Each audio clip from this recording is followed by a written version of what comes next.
Alright, don't worry, everything's fine, alright? It's one of those bug-eating bats, it wasn't gonna bite you, okay? I already have animal control in there, they're gonna take away the bat, they're not gonna kill it, they're just going to take it away back to its home, alright? I can imagine that it'd be quite terrifying, at least for someone who's never seen a bat in person, to try to go to sleep and look up and see a bat staring right at them. But don't worry, that wasn't a vampire bat, it's not an Ahool or a round Bati, you don't have to worry about any of that. I'm sorry? Oh, you don't really know what the last two were? Well, you know they make for quite interesting stories. You know what? Those will be our stories for tonight. So, take a seat by the fire, it's quite cold tonight. And, now that there's no bat to haunt you, at least physically, let me tell you the story of black wings in Indonesia.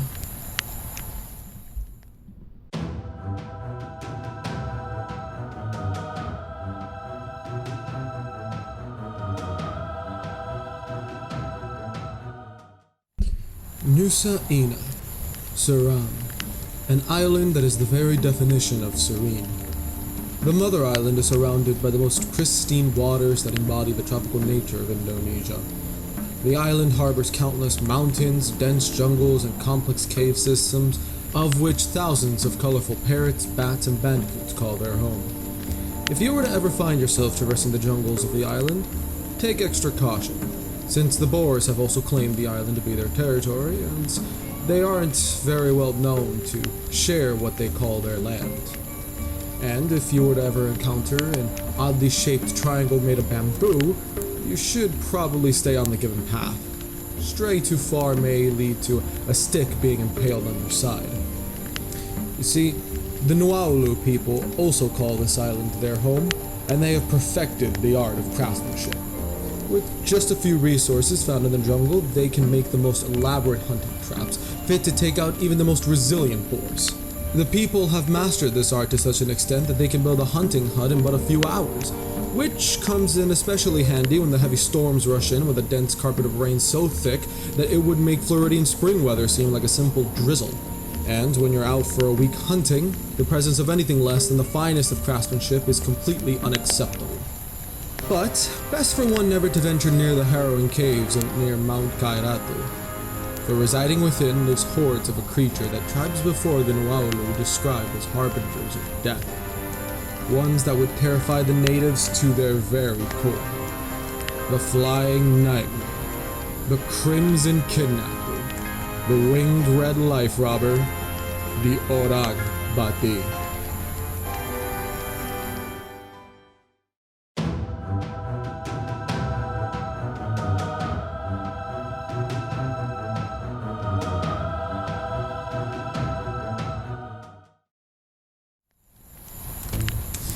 Despite the name's similarity to the English words orange bat, the creature hasn't been described as orange, and the majority of the locals say the creature isn't a bat.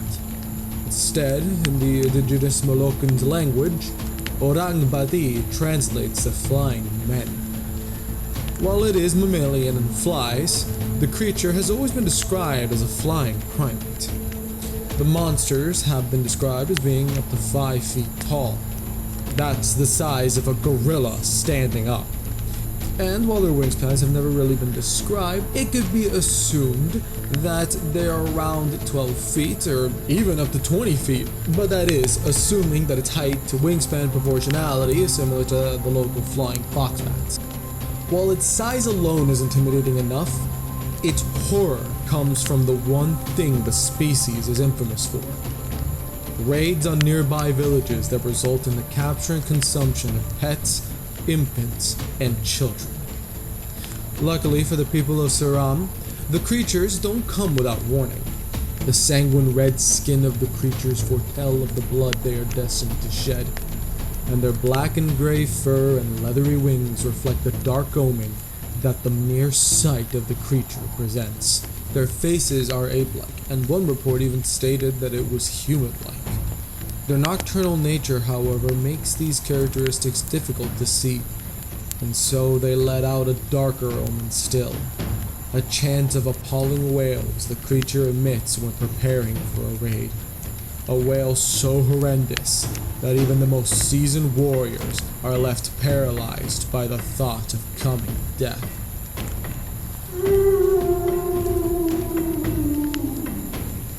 The Moluccan people have told their stories of their horrors of the Orang Bati for up to 600 years.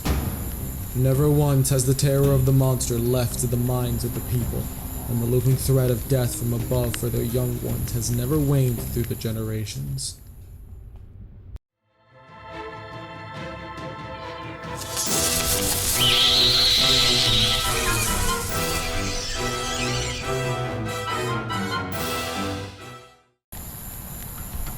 The rain was heavy, heavier than it had been in the last few days, but nothing that the people of Urad hadn't already faced. As the women started to boil some water to prepare some sago plant paste for the evening meal, and the men had finally returned from the week-long hunt with 2 boars in hand, a general air of discomfort fell upon the adults of the village. The confusion as to the source of the general aura possessed them to look around for any place where the sensation might have originated, but nothing save the dense rain covered the skies. Many tried to dismiss the notion, but some of the elders believed their ancestors were communicating something to them. But what, they were unsure. While faint, the general atmosphere was too persistent to let up, and they were unwilling to disregard the feeling. The children, on the other hand, showed no signs of dread and played in the pouring rain, their cries of joy filling the air, sounding almost as loud as the rain itself. While they attempted to ignore the uneasiness within them, many of the mothers decided to call on their children to return to their homes. But be it that they couldn't hear them, see them, or ignored them, many of the children stayed playing in the rain. Evidently, the men wouldn't be able to cook the boars tonight, so they searched for a location to store the meat. Then suddenly, a wailing that sounded like it came from the air mixed with the thunderous rain on the children's glees, which quickly evolved into shrieks of fright. Instant terror filled every man, woman, and child that heard it, for it was faint, but no one would ever be caught off guard by that horrible wail again. It was coming, and they knew it would be there fast. The women rushed from their houses straight towards the children ran to their mothers, and the men rushed to grab their spears, bows, or whatever other weapons they could find, and looked for the skies.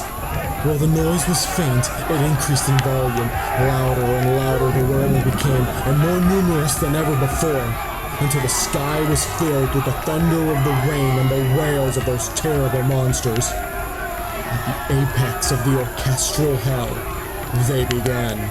5, 10, maybe 15 made their swift descent, their wings pressed against their bodies to gain a momentum that struck against some of the men with such force that it threatened to send them flying. They rushed down, slashing at whatever was alive, and flew back up before any of the men even had the chance to take a shot. Their fear kept them from thinking straight, and they found themselves unable to focus, and the terror within shook their hands to the point of incapacitation. Up and down, the black and red flashes made sure to slash any exposed skin, making sure never to allow their enemies to do the same to them. The screams of the village grew as loud as the wails of the raiders, but it was the scream of a nearby child that grabbed the attention of the men. On the ground was the body of a woman, slashed and mauled, gashes covering her body, and a puddle of blood soaking the dirt beneath him. The monster that had slaughtered her now had his eyes on the child, its primate-like face looking at his direction, teeth sneered, revealing a set of yellow, sharpened teeth. Its black fur making it blend with the mist of the dusk and the fog of the rain. Its rough red skin cracked, its tail waving excitedly with the prospect of its next meal. The monster was staring at him with its blood-famished eyes. And when it opened its massive wings to prepare for the flight, the child started running in a screaming frenzy, tears of fear flooding his face and mixing with the beating rain. Vision was impossible. All the child knew in his mind was that he needed to run. And just as the beast was about to start ascending into the air and begin its chase, a swift pierce of the wind broke the monster's cries and sent it resting forever. The child was not safe, however, as he was the only child in the open, and soon the raiders focused their attention on the boy. Likewise, the men gathered around him in a defensive formation, this time with shields in hand, and began shouting in anger. Rain pelted against them, the frigid water adding to the shivering of anger and fear. But their fear soon began to evaporate, and a sensation of determination and pure, primal, and instinctive rage overtook them, and they rose their shields ready for another wave. One of the beasts pushed one of the men backwards, but he held his ground, and in retaliation he thrust a spear in the air. The man felt the resistance of the spear as he thrusted it, and felt as the frost of the rain was now interrupted by the warmth of a red liquid that flowed onto his palm. One of the nearby wailings evolved into a horrid scream of pain, followed by a gush of wind. The inhuman cry of anguish slowly faded, but the one just struck was simply one of many, and the fight continued. Spears were thrusted, arrows fired, and axes hacked. Teeth clenched as every fiber of their being was dedicated to combating the villains, until soon the hellish chorus roared with agony. They soon felt the cutting of the air grow slower and slower, until eventually the hellish ensemble had concluded their horrid cacophony and flew into the storm. Blood littered the village, of men and monster, and as the chill of the air began biting at their lungs from the exhaustion and the adrenaline running its course, many passed out from exhaustion, and some died from their wounds. But many of the men survived the ordeal, as well as the children. The livestock and people were counted, and 8 men had died valiantly in battle. 2 women sacrificed their lives protecting their children, but unfortunately, 4 children were missing. Some chickens had also gone missing, roughly 13 of them, or the bloody remains of some of them were also found. In total, 14 people lost their lives on that horrible night, but due to the brave actions of those men and women, the lives of much more were saved.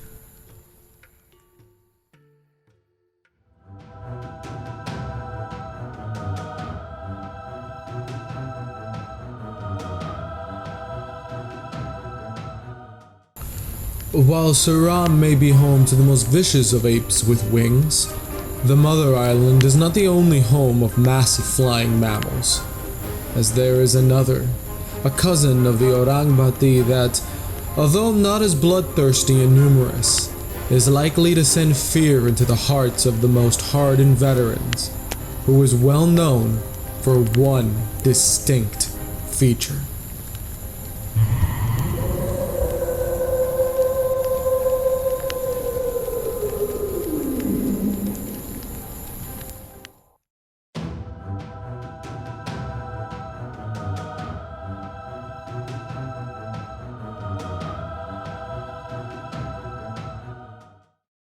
Java is the most populated island in the world, harboring up to 145 million residents as of 2015.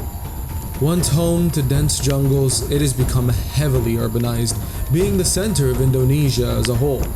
Java is the location of the capital of Indonesia, Jakarta, although there are plans to move it to Borneo, another of the islands of Indonesia. Unfortunately, due to the ever-expanding population, heavy urbanization, and deforestation, many of the endemic species have either become critically endangered or extinct. To combat this, national parks such as the Ujung Kulong National Park was established to harbor and preserve the endemic populations. The national park protects the jungles, islands, and endangered species of Java, and preserves the homes of so many unique creatures, such as the Javanese rhino, the bangtang, and the water buffalo. And it seems that the park may be harboring a creature that even they don't know about. A creature so rare and elusive that it's unknown to the majority of the public. And yet, the indigenous people have spoken tales of the beast, not as a monster of myth, but as another everyday breathing animal, the Ahool.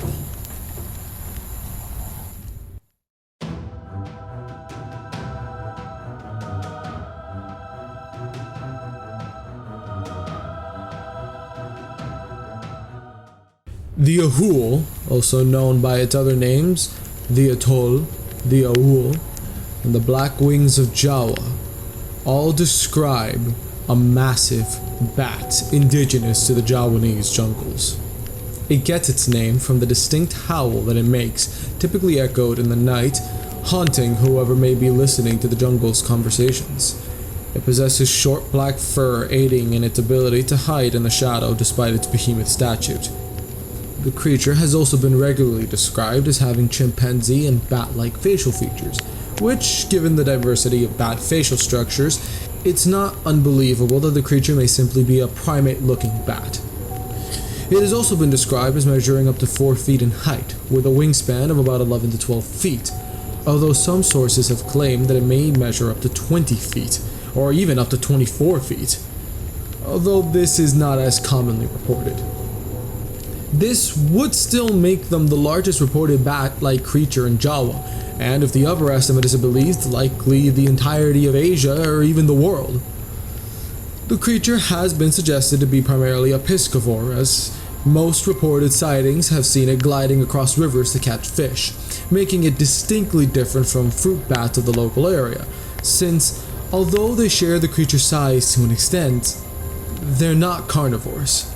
And although the creature's more believable size is still overshadowed by their cousins in Suram, their hunting tactics is what makes them one of the most dreadful creatures in the face of Indonesia. You see, their diet is not only limited to fish. Its opportunistic nature means that their diet extends further to anything they deem killable, so long as the correct situation presents itself to them. And that includes us. While an adult Ahool has been reportedly too small to carry a fully grown adult, a reported hunting tactic of theirs involves them making use of their darkened camouflage to blend into the dark night. They hang from a tree waiting for something to pass by, and once something catches their eyesight, they wait for it to pass under them. And once it does, the Ahool drops to the ground, enveloping its prey in its wings, and with its sharpened teeth and jaw strength, crack the creature's neck before the prey can even think of reacting.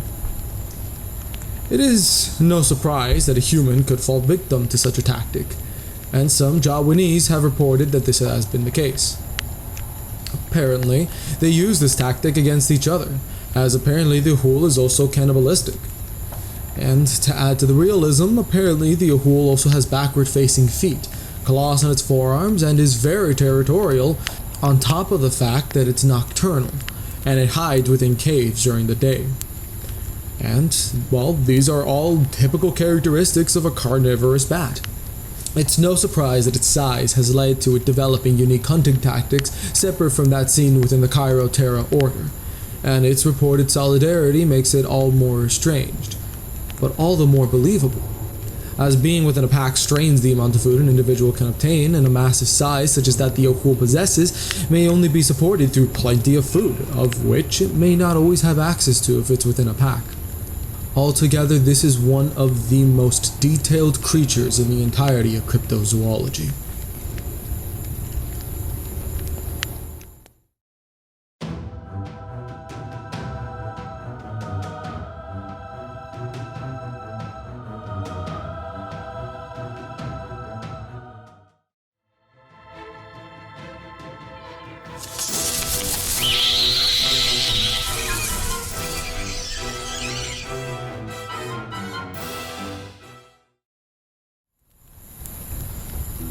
Dr. Ernst Bartels, son of the notable German-Dutch ornithologist Max Eduard Gottlieb Bartels, was a naturalist who had been living in Java for quite some time, where he worked to document every fauna that lived within the Javanese jungles.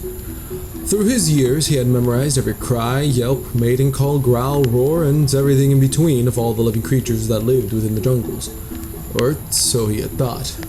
You see, one day, he traveled to the Salak Mountains to explore one of the local waterfalls. He took in the scenery of the place. Majestic and serene, the music of the local fauna filled the air. The wind cooled off the heat of the sunlight, and the sky was painted by the colors of dusk. The roar of the waterfall created a white noise that put his mind at ease of any troubles that he might have felt. And he felt ever more invigorated by the sensation of peace within the place. Truly, a place where a zoologist belonged.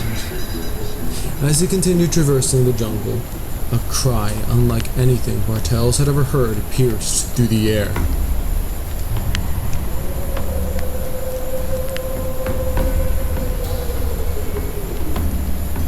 Bartels had heard everything before, and yet he couldn't distinguish what creature could have possibly made this noise.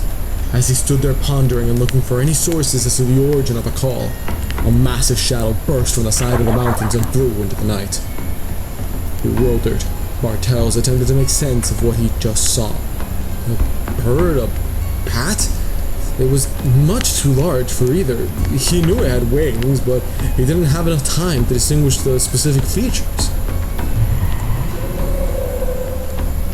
His daze broke, and while Bartels looked up, he saw the creature flying straight towards him. His heart began to pound, adrenaline began to fill his veins, and he made a run for it.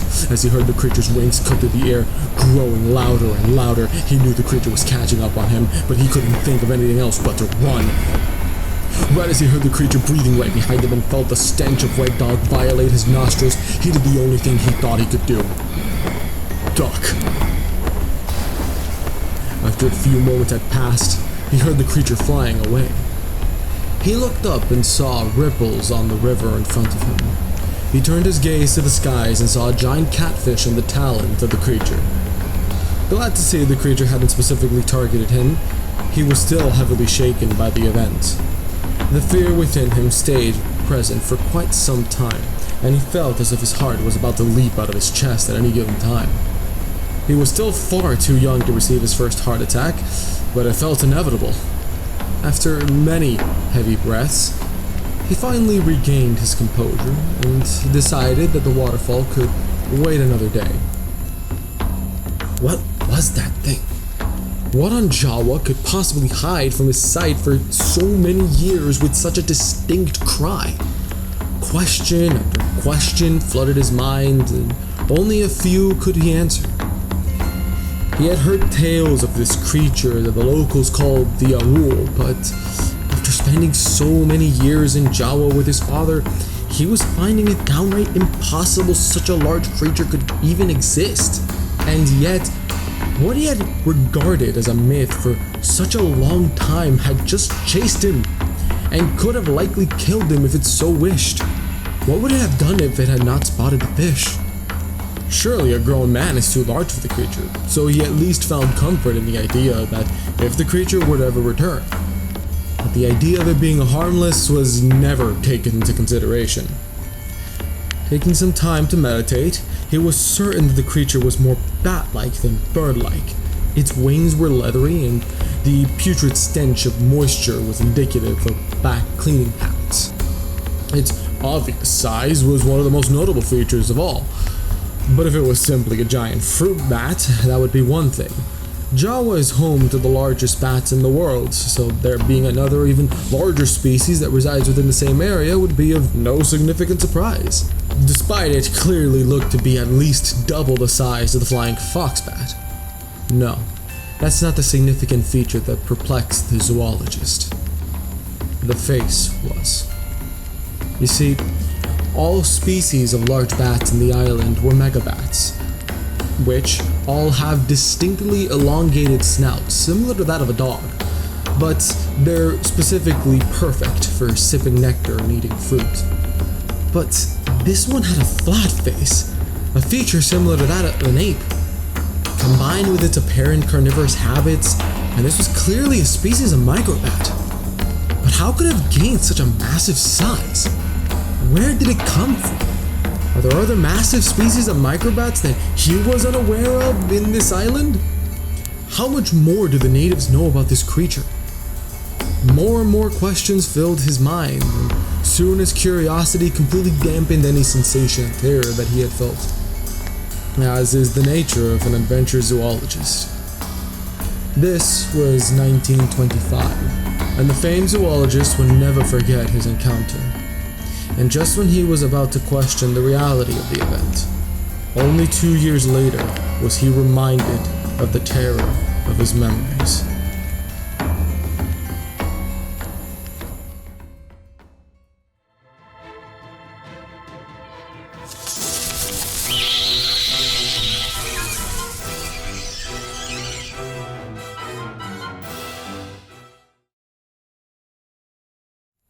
Bartels was lying on his bed in his thatched house near the Jejengkal River in the northern parts of western Jawa. He was listening to the jungle's chorus and the peaceful ambient of the river's flow. There was howling, chirping, wailing, and the such, and as the night progressed, he identified each and every sound he heard. A silver gibbon, likely fighting with another for some reason, a green fowl squawking, perhaps to attract the mate, a Cyrillus cooing, perhaps to soothe her young, a Jawan plover screeching for who knows why, and the ensemble continued. It wasn't until 11:30 that his memorized state was broken by a piercing howl.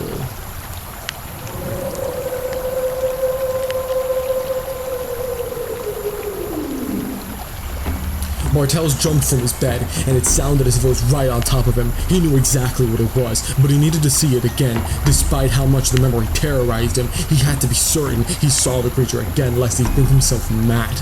He grabbed his torch and rushed outside, looking frantically for wherever the sound may have come from. 20 seconds later, he heard it again. His eyes shot at the river, and in the pale moonlight, he saw the silhouette of a creature that had chased him almost 2 years ago. It flew away into the night, never to haunt Bartels again. But Bartels knew what he had seen was true.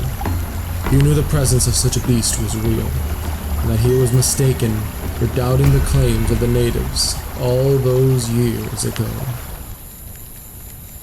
Bartels recounted the tale to his family, including his father, and all had concluded that what Bartels had encountered was genuine. What he had encountered was an as-of-yet undiscovered species of giant bat. As the years progressed, however, Bartels convinced himself that what he saw was simply a bird, perhaps a larger species of owl that he had misidentified. But his family persisted that this was not the case.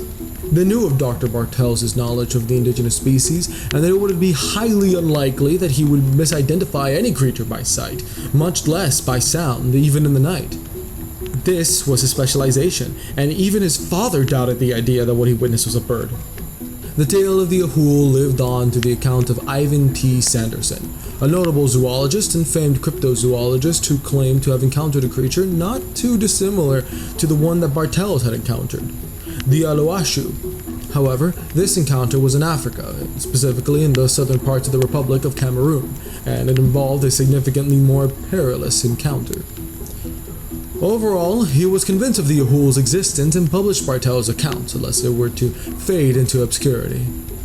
The locals still tell the tales of this creature, and never once have the indigenous tribes in or near Jawa ever questioned its existence.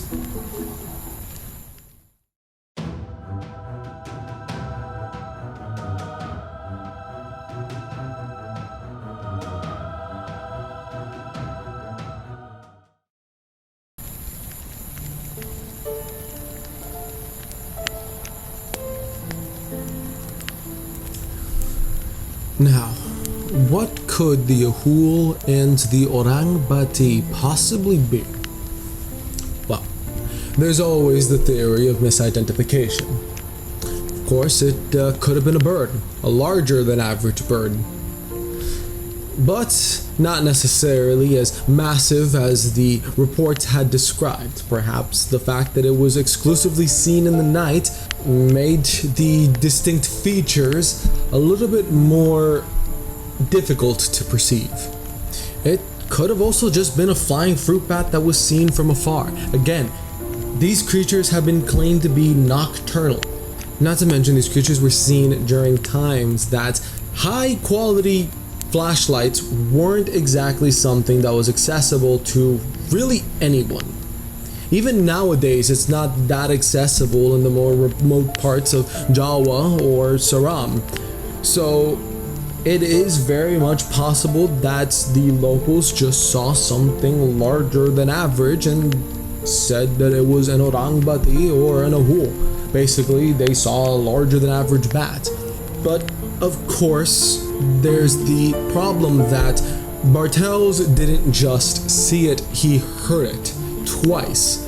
He heard the distinct sound of the Ahool, and as mentioned earlier, Bartels knew the indigenous species well. He knew what they sounded like, he knew what they looked like. He had never heard the Ahool sound before.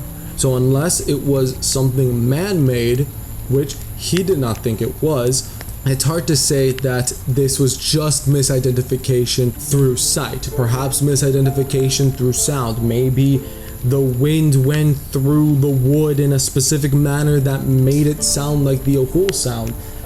That's simply though speculation. But you also have the problem that the indigenous people also know the animals well, and even they claim to have seen this creature on multiple occasions. But of course, misidentification is the best explanation for what these people might have seen.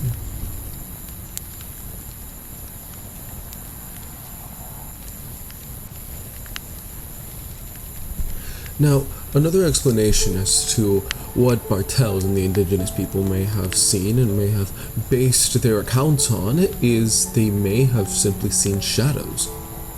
Now, it is possible to make your shadow look significantly larger than you. Just take a light, hold it really close to your hand, and you're going to see how large your shadow is in comparison to the wall.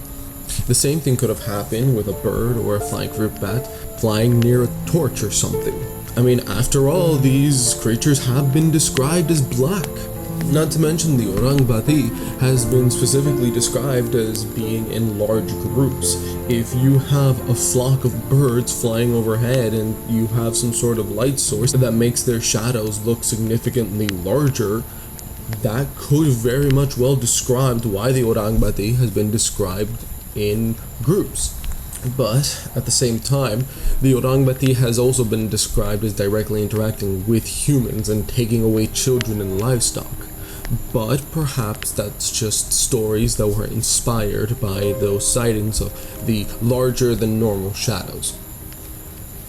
But at the same time, when it comes to the Ahool, there's too many specific details, like, backward facing feet, or, claws on its forearms, or the fact that it's primarily a piscivore, or its hunting tactics. There's a lot of specific details with the Ahool that make it seem like it's a bit too much in order for it to have just been based off of a shadow. But of course, maybe the shadows were the inspiration to the stories behind these creatures. I personally find it a bit odd that the details are there, and that the Ahool also came with some sort of sound or call that Bartels couldn't identify. Like I said before, perhaps it was just some effect of the wind. But well, this is a theory, but I'm not entirely convinced of this one.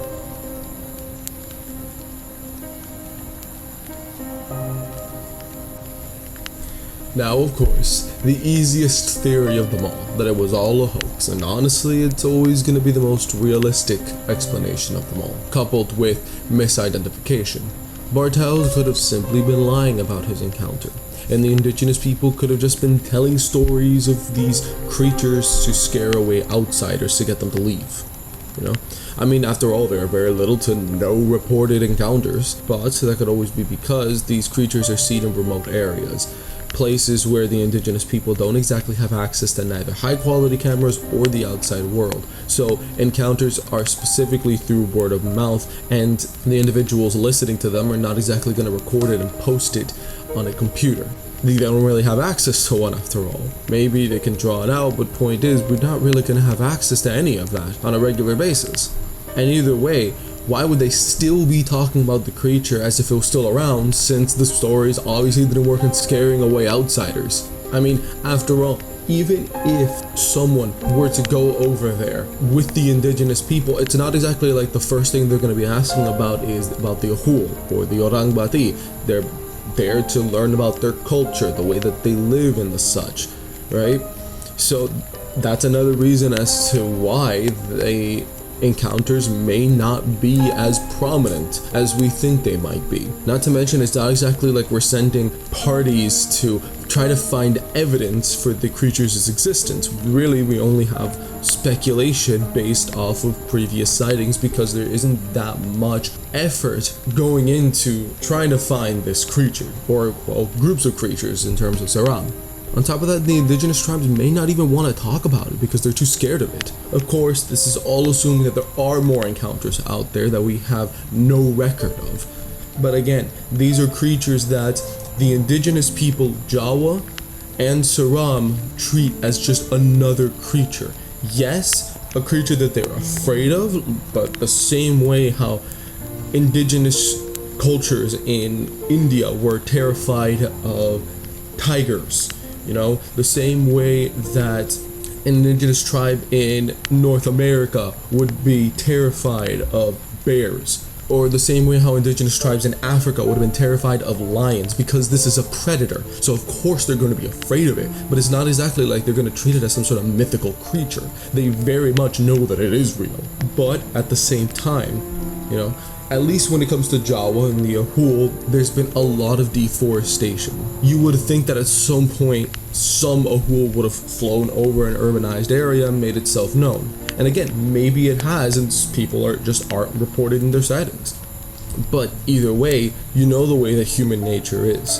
When there is a predator that seeks to try to kill us, we are going to try to eradicate it. You know, think about lions and tigers. Both of the animals are very much endangered. But maybe we already did that with the Ahool. Perhaps it's already extinct. And perhaps the same is true for the Orang Bati. But before we can even determine that, we have to find any sort of evidence that these creatures are real. But as always, the hoax theory is always the most realistic and always the most likely theory to explain these creatures.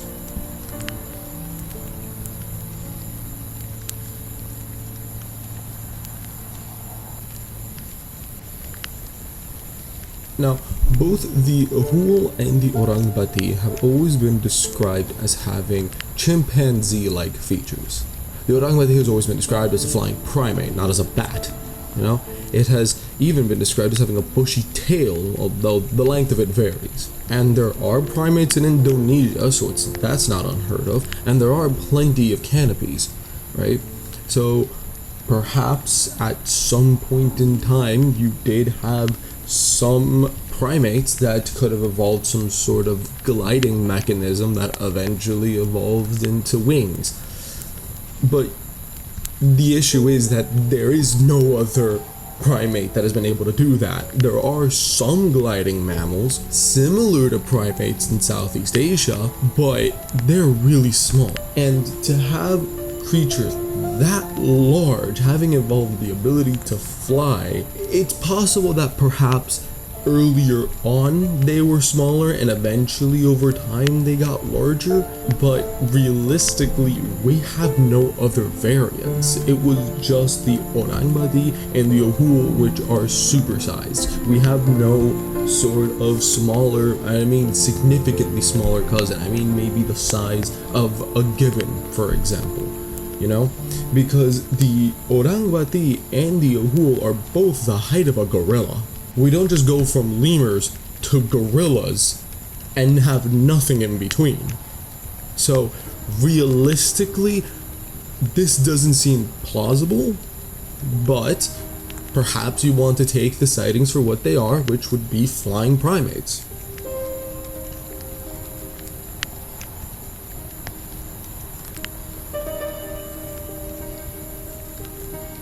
Now, one theory as to what these creatures could be is that they might be living pterodactyls. This is because of their carnivorous habit and because of the sheer size, you know, on top of the fact that it has been sighted with leathery wings. They match descriptions of pterodactyls that we find in the fossil records. Now, there are reports of creatures similar to pterodactyls that live relatively nearby Jawa and Seram, which would be the ropid in New Guinea. This one has been described as a very massive pterosaur, and it is relatively close. This would account for the massive size, but you have the major issue that on top of the fact that you need a sizable pterosaur population in order to support this idea, all reports have consistently said this creature was furred and it was ape-like. Obviously, features that a pterosaur would not have. And even if it were to somehow have any sort of features similar to fur, at the end of the day, pterosaurs have beaks, and these creatures have been specifically described as having flat faces. Personally, for me, I believe this is the least believable theory of them all.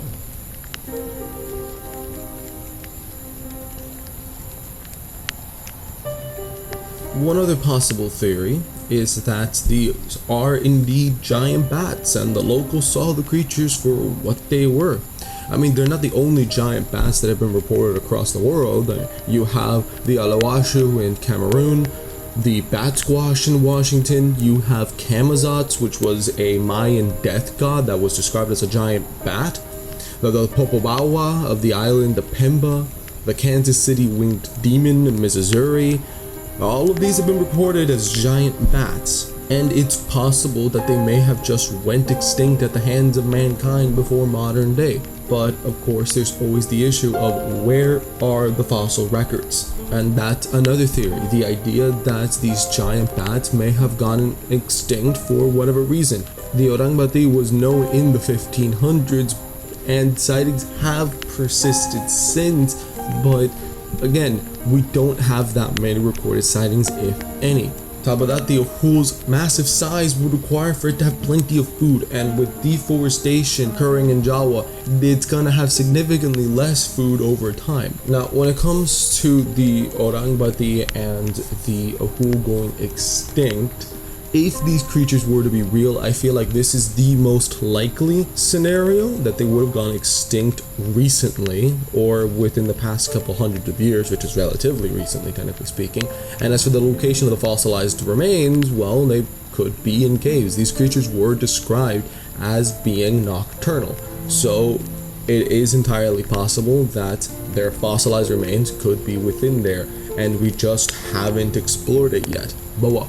If the locals indeed saw what they had reported, more than likely these giant bats have already gone extinct. But who knows, perhaps they are still out there. We would need to go ahead and explore the cave systems in Mount Kairatu, but I don't know how many are actually willing to do that, knowing the stories.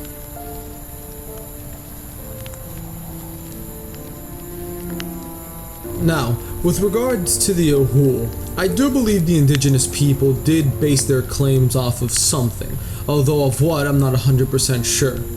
The issue is that there is way too many specific details on the Ahool for me to completely disregard it. The fact that it is a cannibal, the fact that it has backward facing feet, claws on its forearms, its specific hunting tactics, the fact that it's a piscivore, there is so many specific details on the Ahool that it is very hard for me to disregard it. You see, many times in mythologies or legends in general, when you're talking about a creature, you really only tend to report its looks and its significant details or significant behaviors. You don't really talk about those mundane details, like, for example, the fact that the Ahool has backward-facing feet. You would really only talk about its haunting cry. But the fact that the locals have mentioned this does lend credence to the idea that the Ahool is an actual creature. Now, that it is what has been said of it is a different story. Perhaps it was just based off of a larger than average fruit bat. And as for the hunting tactics, perhaps that was based off of someone who was attacked by a monkey in the middle of the night that dropped from a tree. But I don't believe that it's that far-fetched to believe that the Ahool was at some point an actual giant bat that has perhaps just gone extinct and its fossilized remains are within caves. That being said, I wouldn't exactly be surprised if it was also proven that the Ahool definitely never existed. In regard to the orang bati, that one is a creature that I do believe was more created in order to scare children. The fact that it specifically targets children and infants, in my eyes, is similar to the boogeyman, for example. It is a story that was made specifically to get children to act good. Now, of course, no part of the reports have ever said that the orang bati only targets children that act bad. And on top of that, these stories were told to adults. But perhaps these are just stories that were believed by adults when they were kids, and that belief carried on with them. Overall, the orang bati is a creature that I wouldn't necessarily be surprised if it was real. The only thing that would surprise me if it was as big as it was reported.